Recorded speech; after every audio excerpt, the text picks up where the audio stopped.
Hello, I'm Emily Juries, licensed clinical mental health counselor. There's Manny in the background. And today's quick tip is about how to not dread physical activity, which I know a lot of us can not look forward to it. And I know that I myself have put a ton of pressure on myself. Oh, you have to exercise, you have to exercise. My job is very sedentary.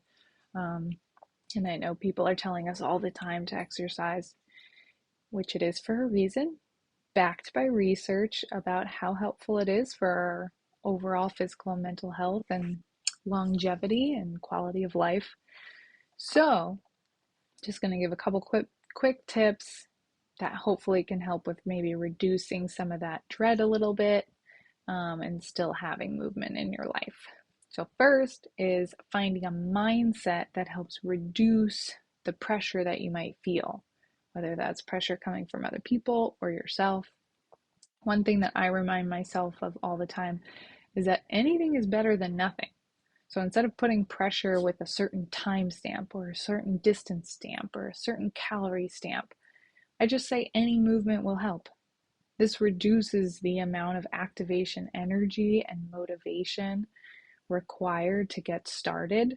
I would need a lot more motivation and activation energy if I'm telling myself I need to work out for at least an hour compared to just telling myself, well, if I just get up and refill my water, that's something.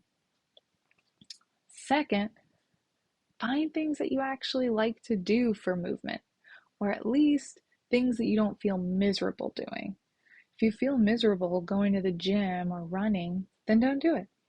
Maybe it's not so miserable to walk or stretch or do an activity with friends like cornhole or curling or hiking. And if you notice yourself getting bored of your type of physical activity routine after a month or so, embrace that feeling and allow yourself to change it up. Some people recommend varying the type of physical activity you do anyway.